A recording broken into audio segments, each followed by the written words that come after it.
नामुंतखब वज़ीर आला खैबर पख्तूनख्वा की हलबर्दारी के लिए दरखास्त। पेशावर हाई कोर्ट ने महफूज फैसला सुना दिया। गवर्नर खैबर पख्तूनख्वा फैसल करीम कुंडी को नामुंतखब वज़ीर आला से हल्फ लेने का हुक्म। अदालती फैसले में कहा गया कि गवर्नर KP कल शाम 4 बजे नामुंतखब वज़ीर आला से हल्फ लेंगे। अगर गवर्नर हल्फ ना ले तो स्पीकर सोहेल आफरीदी से हल्फ लें। गवर्नर KP कराची से पेशावर के लिए रवाना हो गए।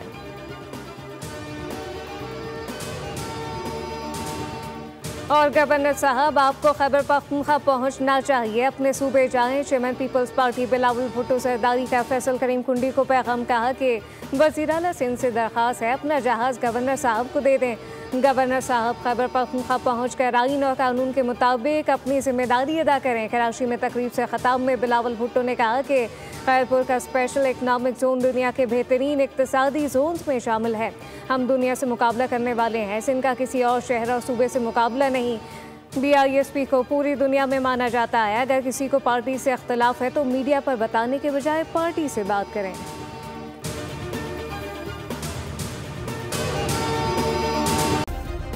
सब्सक्राइब करें और बेल दबाएं ताकि कोई खबर रह न जाए।